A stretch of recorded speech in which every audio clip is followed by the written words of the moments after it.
This recording by Kahlil Gibran is being made at the 10th Anniversary Convention, March 22 to 25, 1990, at the American Arabic Anti-Discrimination Committee. A decade of change, a future of promise. Ahlan billi majmu'in. Thank you for listening to this presentation.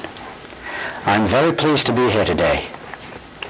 Rather than discuss the details and chronology of Kahlil Gibran's career, which appear in our biography, Kahlil Gibran, His Life and World, I'm going to first describe the process we used in discovering and portraying his complex development and persona. Then I'll address Gibran's role as painter. Because I'm an artist, I appreciate visual prompts, so I hope the slides will enhance my accompanying text. Several names you're about to hear may be unfamiliar. Gibran's personal data, he was born in 1883 and died in 1931, encompasses a diverse group of creators, many of whom haven't enjoyed his persistent popularity. In 1911, Gibran had left Boston and had just arrived in Greenwich Village. I'd like to share his patron, Mary Haskell's observation of the then 28-year-old artist. For me, it distills the dilemmas of creators faced with cultural and linguistic duality. Quote, "He lives in two worlds, Syria and America, and is at home in none. He is free only when alone. With most people, he must wear 70 veils. With me, even he must wear 2.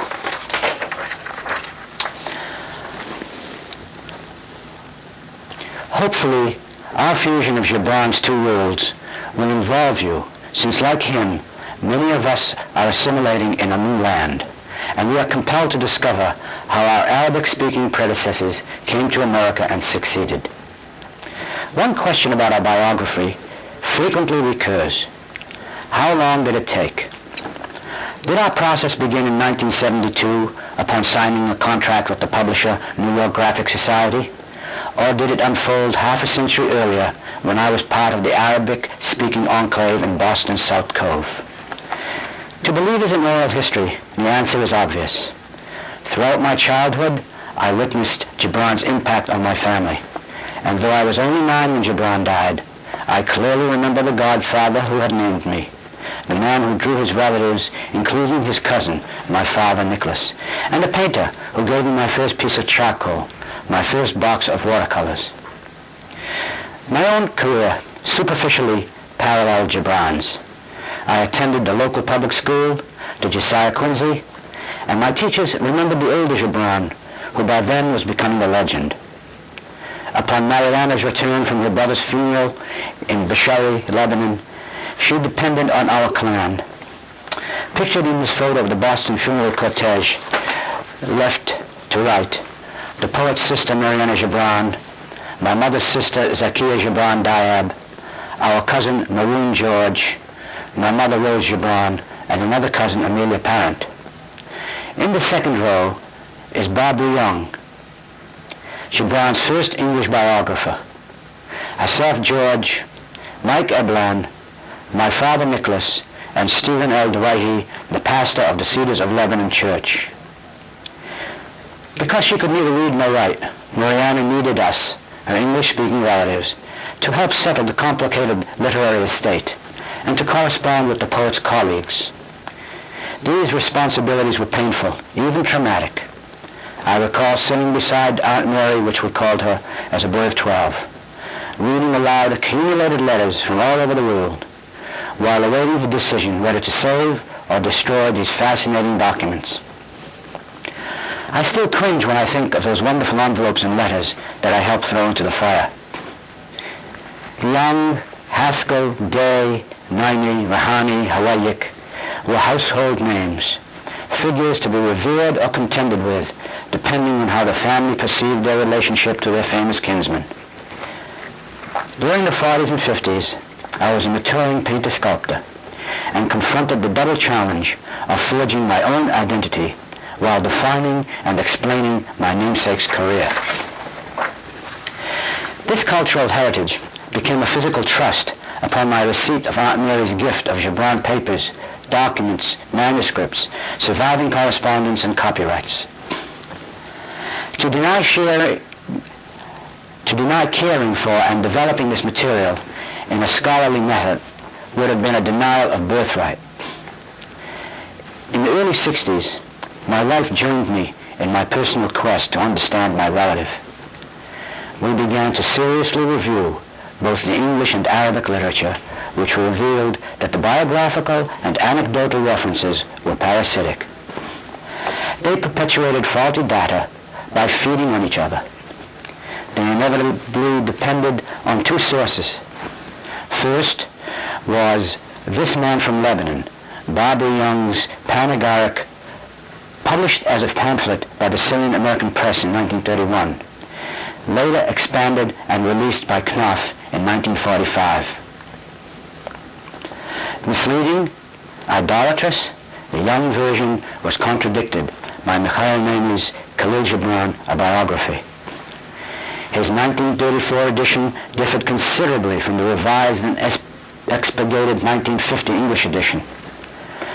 Both books suffered from their authors' very limited frames of references. In a historical sense, both writers had good reason to share their subjective memories. The fault lay not in Young's adulation of a potential cult figure, nor in Naimi's account of Gibran's and his role in forming the literary association Arabata. The real fault lay in the failure of succeeding English and Arabic scholars to look beyond these two personal memoirs for truer perspectives. Naimi's basis for Gibran's early years resulted from what I call the Thompson Spa grilling. Occurring at a New York restaurant shortly after Gibran's death was Naimi's only face-to-face talk with Gibran's mentor and most faithful friend, Mary Haskell. His reliance on her memory transmitted a biased account, for even the admirable headmistress, Mary Haskell, failed to accurately recreate the past and deliberately or unconsciously submerged key personalities in Gibran's life prior to her meeting him.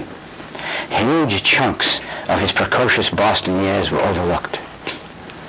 Ironically, Barbara Young's book also depended on Mary Haskell through Young's access to the multi-volumed Haskell journals and the Haskell-Gibran letters found in his New York studio. Young seemed to be recording her personal conversations and quoting from his personal correspondence with her. In reality, she had gleaned most of her material from dialogues and letters written by Gibran to Haskell. Young's error was not acknowledging the source. Confusion, misinformation, and exaggeration marked this most circulated biography. The 60s were a time for us to amass source materials. As the years slipped by and Gibran contemporaries grew older, I felt pressured to act.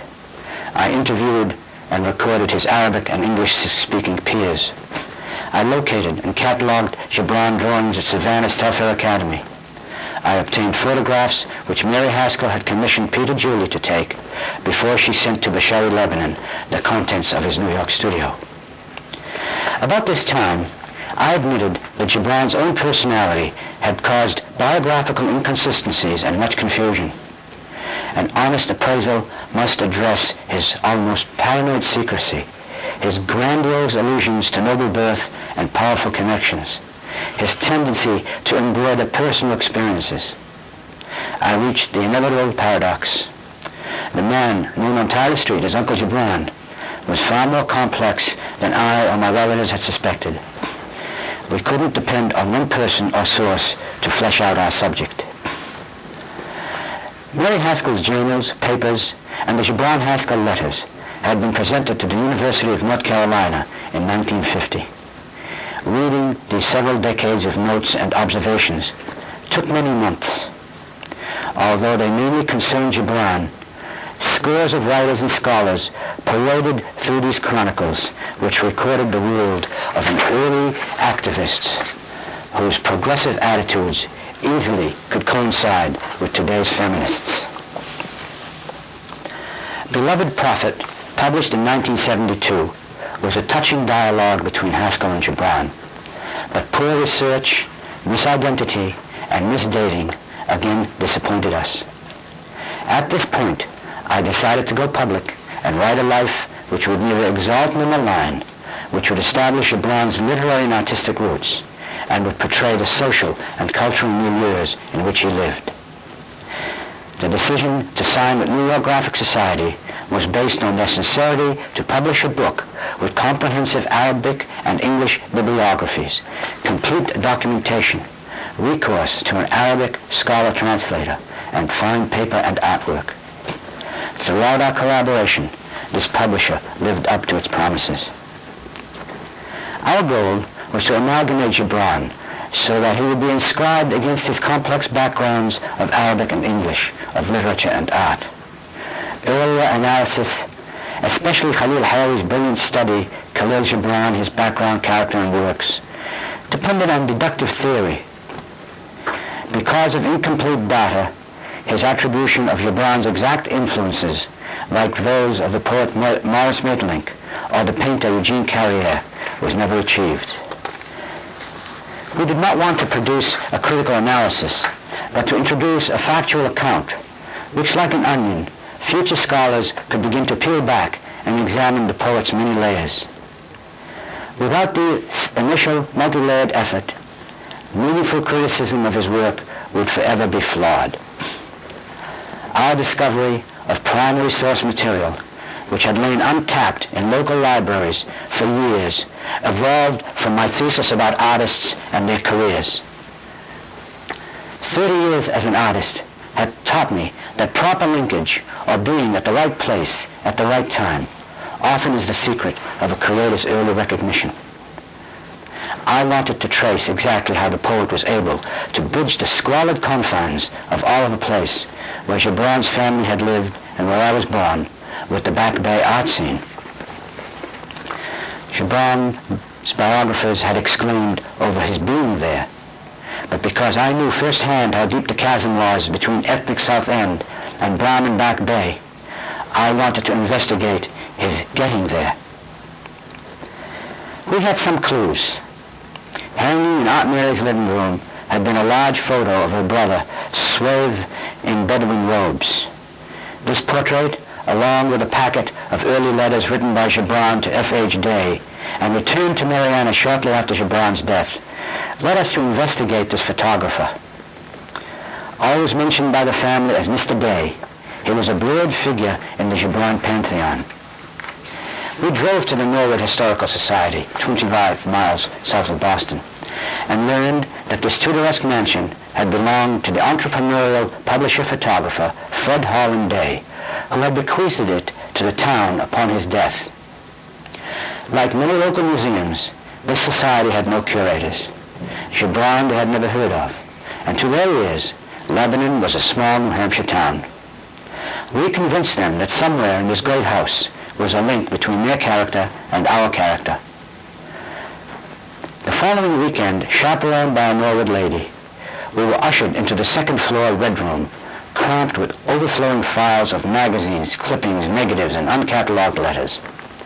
Reading and sorting, we recognized the quality of the correspondence, but learned nothing that first session. The third Saturday, we smelled success when we opened an exquisitely penned message dated September 1898. It was to Fred Holland Day, publisher, and from Josephine Preston Peabody, a young poet about to publish her first book with Copeland and Day. The note described a sketch a 15-year-old Kahlil Gibran had drawn of her shortly before his departure to study in his native Lebanon. My theory was confirmed. The Day House became our first untapped lode. With the subsequent discovery there of the Beale Pierce correspondence, our wildest hopes were realized. The extraordinary sequence began with Florence Pierce, a young woman living and working at the College Settlement House, as the Denison House on Tyler Street was then called. She admired the adolescent boy's drawings and wrote Jessie Fremont Beale in charge of home libraries for the Children's Aid Society. In turn, Miss Beale reached the respected yet eccentric publisher-photographer known for his social consciousness in the city wilderness in which Gibran's neighborhood was known. This propitious series of contacts linked the youthful Gibran into Brahmin circles. As we plunged deeper into our elusive quarry's background, we never were able to concentrate on one set of circumstances. At the same time of our day house discoveries, we began to work with Nabila Mango, an Arabic scholar studying at Harvard and with an invaluable background in library science. She patiently sat reading Arabic aloud as I took English notes. From transcribing passports and family papers, articles in posthumous publications and criticisms, we pieced together the sequence of Gibran's earliest publications, Amin Gharaib's Al-Mahaja and Fatat Boston. We traced Gibran's stay in Paris through Joseph Hawelik's memoirs and Amin Rahani's recollections. We discovered the symbolist artists Gibran admired. We translated information and accounts of the formation of Al-Rabita and identified its members, as shown in this photograph. Left to right, top row, Abdul Masih Haddad, William Katzaflis, Amin Rahani, Wadi Bahut, Mudra Haddad. Bottom row, Nasib Arida, Rashid Ayyub, Mikhail Naimi, Aliyah Madi, and Kahlil Gibran. We pored over the poignant correspondence from the Lebanese writer May Ziadi and Gibran. We sorted out the complicated chronology of his publications abroad. Throughout it all, Nabila Mango's patience and expertise turned this potentially tedious process into an unexpectedly rich experience. Our next rewarding adventure occurred in Harvard's Houghton Library, which houses the Josephine Preston Puberty Collection. Since the early 40s, when her husband Lionel Marks presented them, these documents have been an excellent source for scholars of early 20th century American and English literature. What amazed us was that despite several researchers who had searched Harvard libraries for Gibran-related material, no one had opened the magic file to make the puberty connection. At last, we could read a contemporaneous account of Gibran's early years from 1898 to 1906. Josephine's version of Gibran's letters to her when he was studying in Lebanon, his Boston homecoming, the family debts, the studio fire, all that tenderness and tragedy had been witnessed and recorded by a sensitive poet. Ecstatic over this find and Josephine's expressiveness, I returned home one day and began to scan the phone book. Chances of this woman's children being listed were remote, but my hunch paid off. Within 5 minutes, I had located Josephine Puberty Marks' daughter and was animatedly talking to her on the phone. Along with thesis and perseverance, our process benefited from serendipity. Interviewing Josephine's daughter was like attending a grand reunion. She mentioned additional line-a-day diaries which her mother had kept simultaneously along with her literary journal. Unfortunately, she had found no Gibran references, she said. When I viewed these more personal records, I opened to a page and gasped. There was the Gibran colophon, her Arabic stylization GKG, appearing on page after page, again disguised, just waiting discovery. An important part of our process was personal contact with scores of Gibran-associated figures. Some, like Margaret Lee Crofts, Alice Raphael, and Alfred Knopf, were still alive. Others, like Micheline and Barbara Young, whom we later realized had written under a pseudonym of Henrietta Boughton, were represented by their children or their grandchildren. For months, we tried to establish the date of Charlotte Teller's death, who was Gibran's link to New York's intelligentsia. This vibrant feminist, author, and suffragette was the most colorful of Mary Haskell's protégés. Recalling that her uncle, Henry Teller, had been the silver senator from Colorado, I impulsively began to dial the Tellers listed in the Denver area.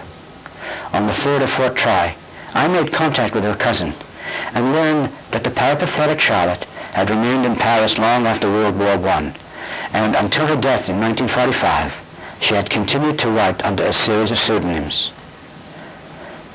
We were then able to trace her son, who was an art critic with valuable insight on his mother, as well as her ties with Gibran's good friend Amin Rouhani and their circle.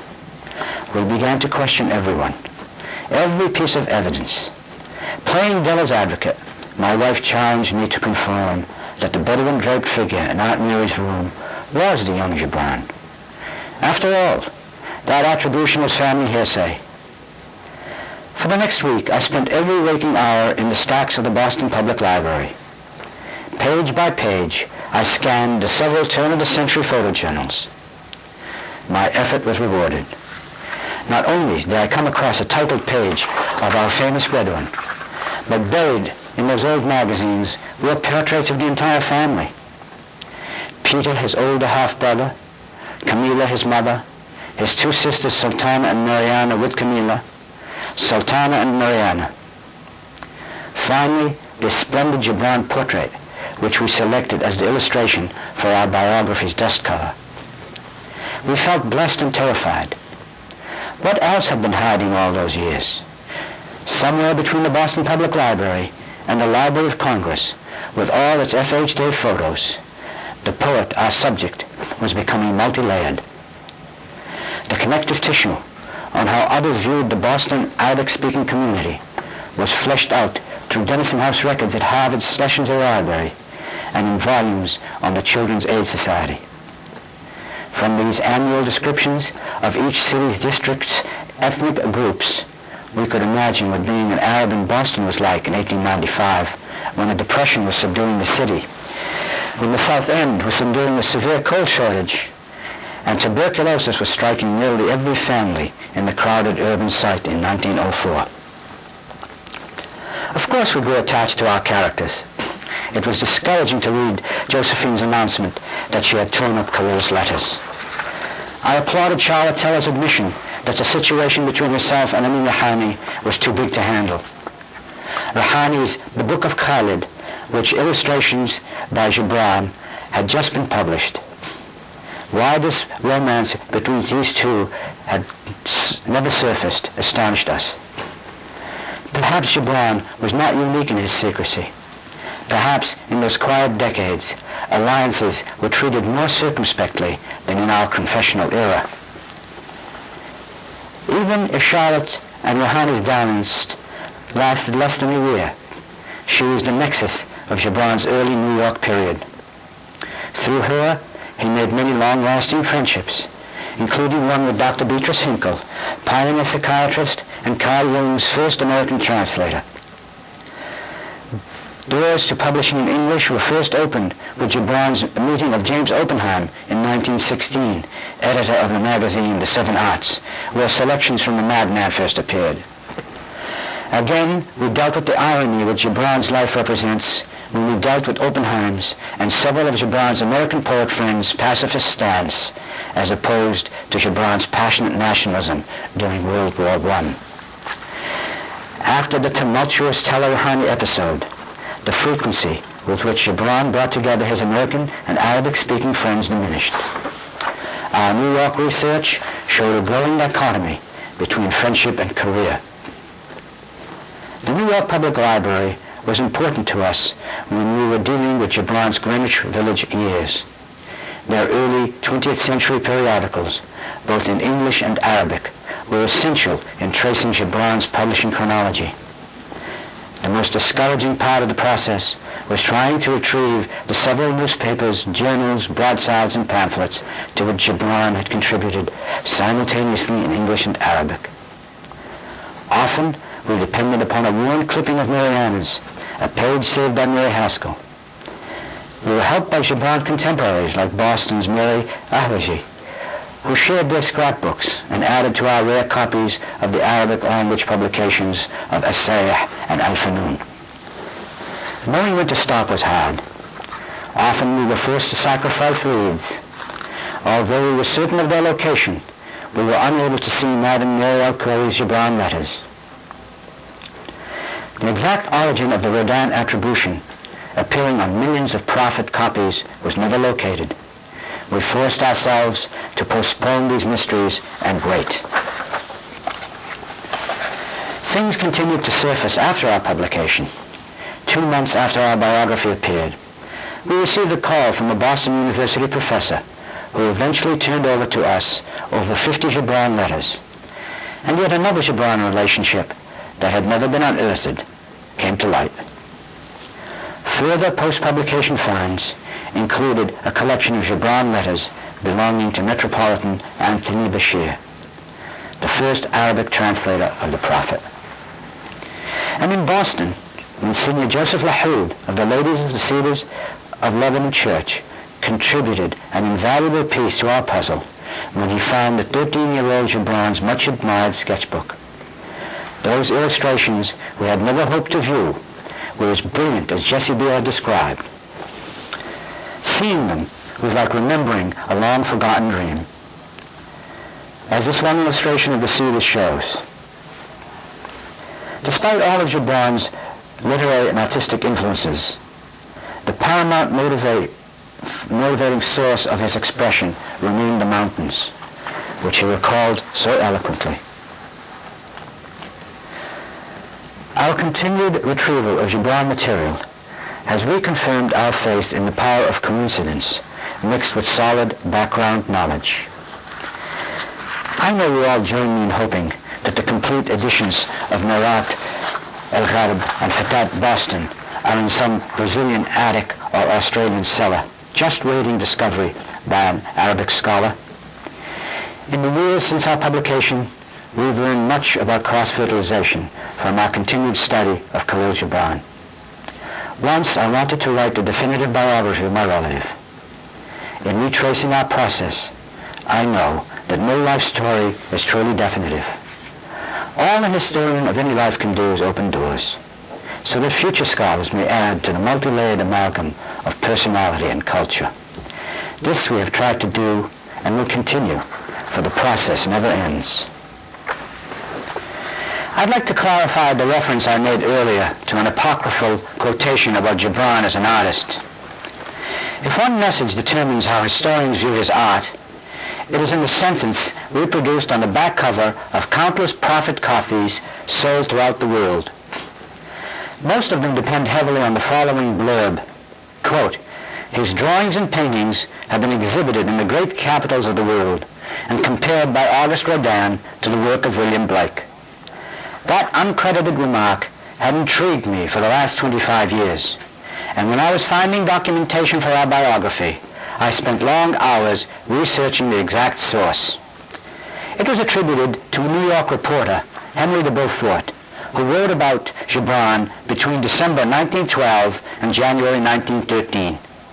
At that time, Gibran mentioned the article to his Boston friend and mentor, Mary Haskell, and admitted that Beaufort was capable of misleading, misquoting, and misinterpreting. Despite an arduous review of New York journals, I could never find the precise location of that article. I thought that I would start by disposing of that oft-quoted inaccuracy. Then I could begin to sort out some specific trends to which Gibran belonged that associate him with the international movement of symbolist art. I think there's been a tendency to link Gibran in non-specific terms with any artistic school, depending on where the writer was coming from.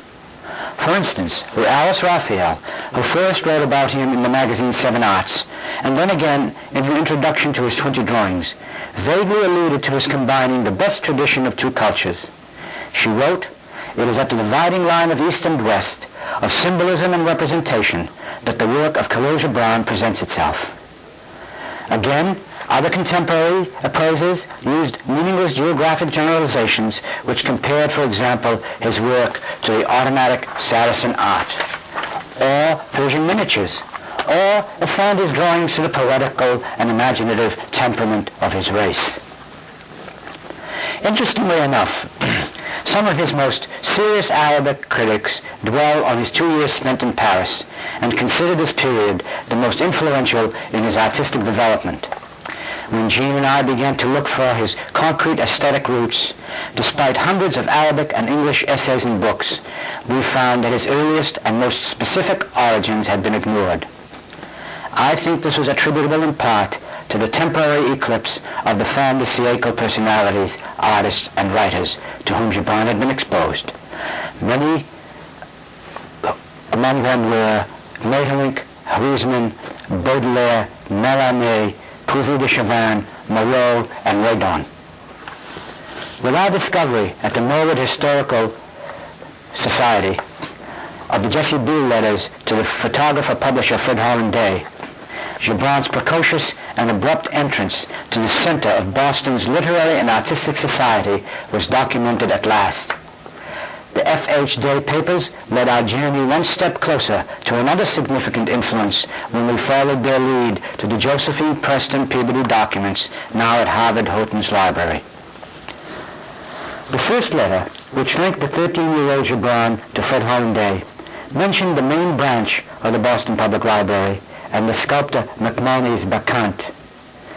That was the statue which the young boy had drawn in his sketchbook and which merited attention from his art teacher at the Denison Settlement House. From this delightful sketchbook, we can enjoy examples of his recollected youth among the cedars. It is important to note how critical an influence the newly painted murals were in this splendid new showplace of culture, the Boston Public Library. It was here that Gibran first encountered major symbolist painters. Just consider the young immigrant's amazed recognition of John Singer Sargent's mural, Ashtad Syriaca.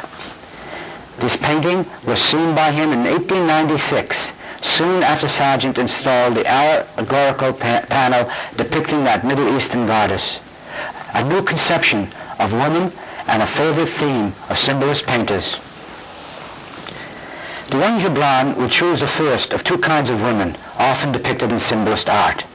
The Earth Mother, the personification of purity, of selfless maternity, rather than the second archetype, Salome, as Franz von Stuck, the German symbolist painter, portrayed this female fatale and lustful destroyer. Throughout his career, Gibran reflected his involvement with the great Ashtad goddess of love and beauty in both his stories and illustrations, shown by this watercolor from Gibran's The Wanderer. Along with his youthful discovery of Sargent's Ashtad, the library's Puvis de Chavannes murals revealed another major symbolist influence. Gibran's admiration of Puvis' visionary art continued long after his initial introduction. When in Paris, he was transfixed by the Sainte-Geneviève murals at the Pantheon.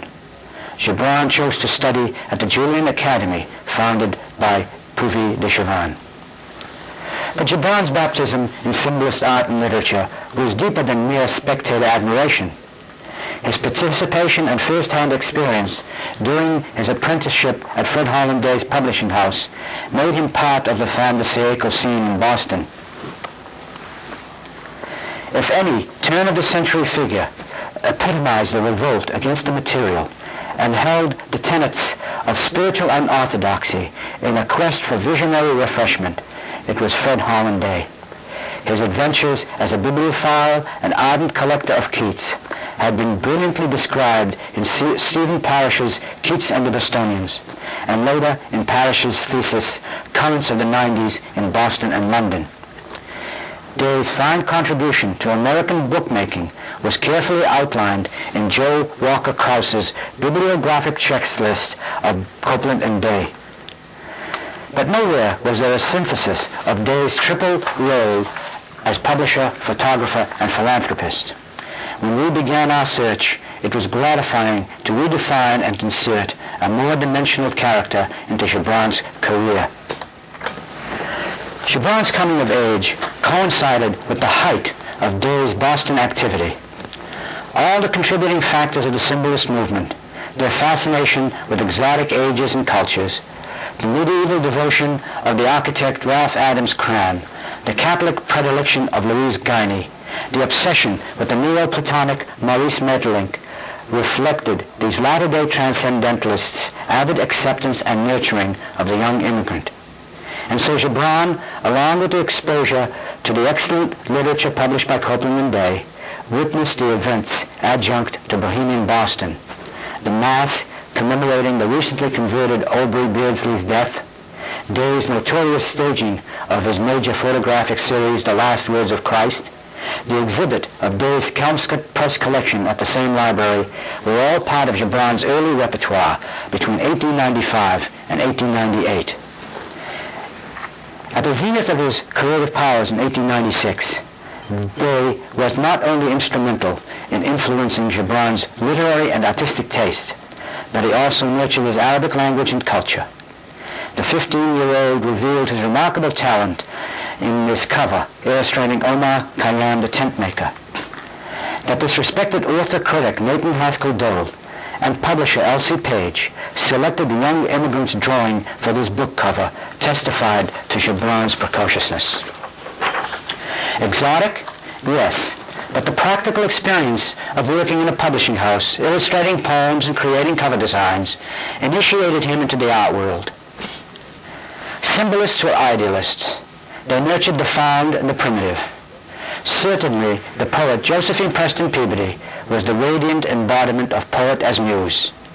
Recognizing the young Gibran as a born Ravi Yoga, Posey Peabody cultivated his naive talent and rejoiced in the purity and clarity of his unsophisticated expression. His several drawings of her, now at the Harvard Library, invariably incorporate the winged symbol they both share. Wings and spirits were important obsessions. They adorned her first book, about which Gibran wrote to her from Lebanon in 1899. Upon his return to Boston in 1902, her journal was studied with references praising her Syrian genius.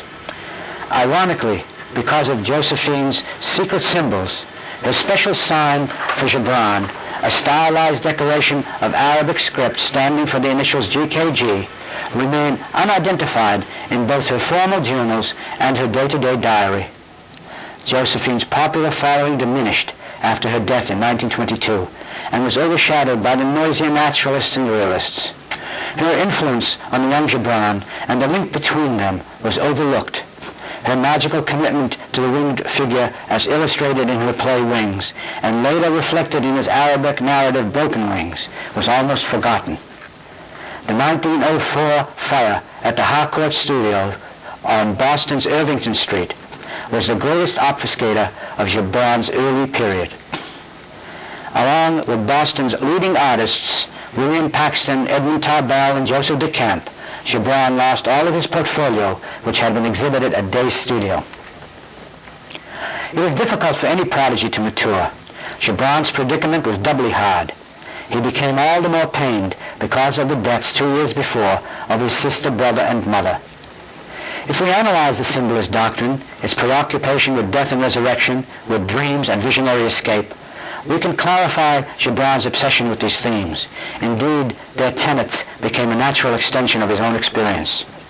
In 1909, at the Parisian Académie Julienne, the nurturing place for many French symbolists, Gibran began his formal painting education. He could easily have directed his studies towards Impressionist paintings or the pseudo-Neo-Renaissance, or even salon painting. His true predilection, though, was the continuation of the Boston influence through his exposure to Gustave Moreau, Odilon Redon, and Puvis de Chavannes.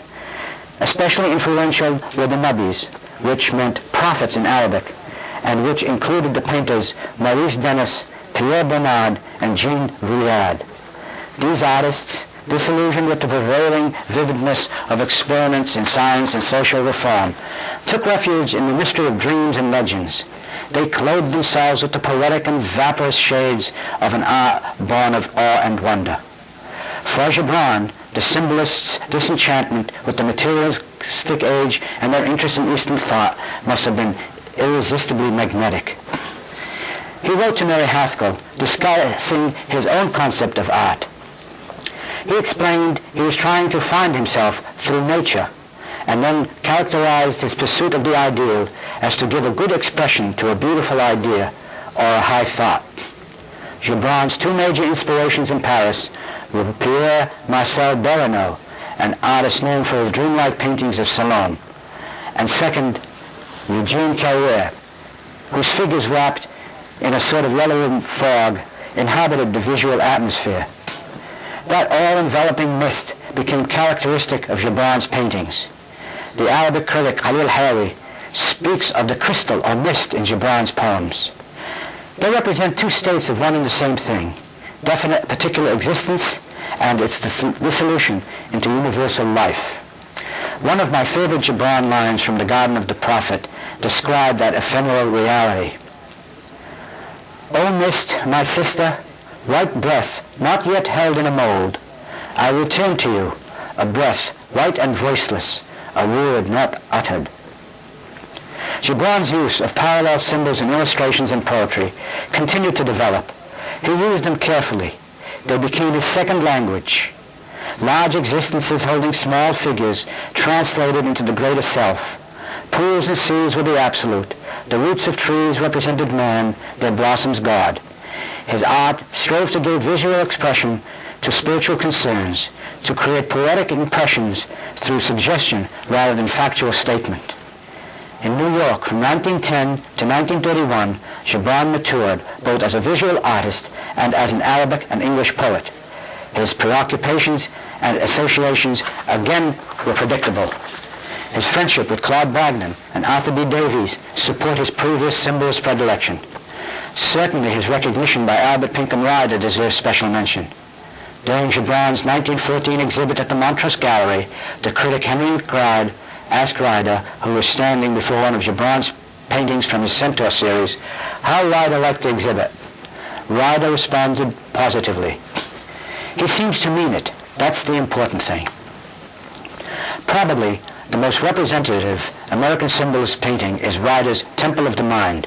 It's obvious that Gibran recalled this title when he named his own portrait series The Temple of Art, in which Gibran had drawn Rodin, William Butler Yeats, President Eliot of Harvard, Abdul Baha, Carl Jung, and Amin Rouhani, as well as imaginary portraits of Arabic poets and philosophers. His friendship with the older artist led to his drawing Ryder's portrait and writing a poetic tribute to Albert Pinkham Ryder, his first published work in English. Almost simultaneously with the publication in 1918 of The Madman, his first book in English, and Al-Mawakib, or The Procession, Gibran stopped painting in oils and concentrated on watercolor and pencil drawing. This triggered his return to his earliest commitment, the art of the book, this time as an artist, writer, and designer, true to the symbolist involvement with book illustration. The unity of his message, mirroring text and pictorial medium, became his final preoccupation. Much of his innovative design and calligraphy appeared in Asayah and Al-Fanoon and Arabic New World journals, which enjoyed his fresh attitude in designing covers, titles, and illustrations for their immigrant literature. I do not think that the unprecedented success of The Prophet is an unexplainable mystery or an accident.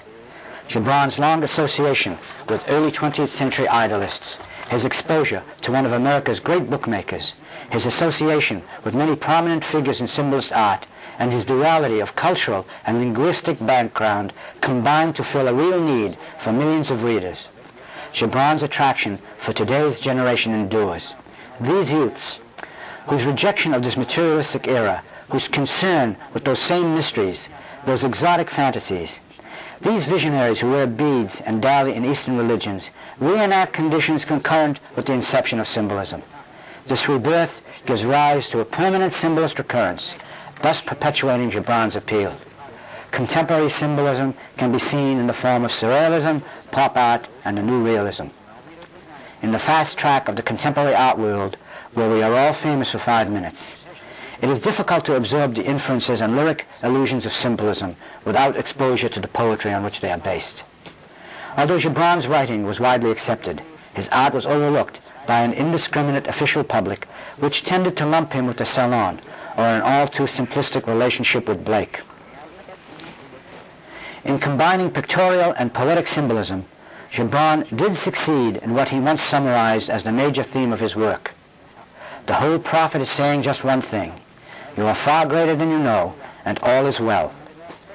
Charles Eldridge, then director of the Spencer Museum of Art at the University of Kansas, formed in October 1979 the first major exhibit of American symbolists in which Kahlil Gibran was represented. This firmly established Gibran's art in the international symbolist movement. I sense a real need for scholarly research into Gibran's pictorial ties to the symbolist school. I believe a fine catalogue raisonné should be made, a task that will involve investigating the major holdings in Boston, Chapel Hill, Telfair Academy, and Lebanon. I look forward to a major Gibran exhibit. In fulfilling this vision, I've just sent 5 Gibran paintings to London, where they were featured in an unprecedented retrospective show called Lebanon, the Artist's View. Finally, in discussing Gibran's impact on his two worlds, I want to share the most recent literary criticism about his influence on succeeding generations of Arabic writers. In her anthology, Modern Arabic Poetry, published in 1987 by Columbia University Press, Salma Khadra Jayusi has credited Gibran as the leader of the modern Arabic language movement. To quote Jayusi, Gibran displayed a complete new sensibility and a new kind of creativity. He opened windows on a different kind of world. For over 2 decades, the 20s and 30s, his work was the hinge around which Gibran turned. Without him, the story of modern Arabic poetry would have been quite different. My pleasure has been discovering essential keys to understanding Gibran's growth in both his native and adopted language and in tracing his aesthetic roots. But what pleases me more than this personal quest is seeing the flowering of the Arab-American Renaissance which he founded. Not only does Jayusi's book reveal this, but Gregory Orfaley and Sharif El-Musa's anthology Grape Leaves, A Century of Arab-American Poetry, just published by University of Utah, confirms that Arab-American writers are remembering their cultural heritage in greater numbers than ever before. I applaud this trend and hope many of you participate in what could be called a late 20th century Arabita. Thank you and good luck.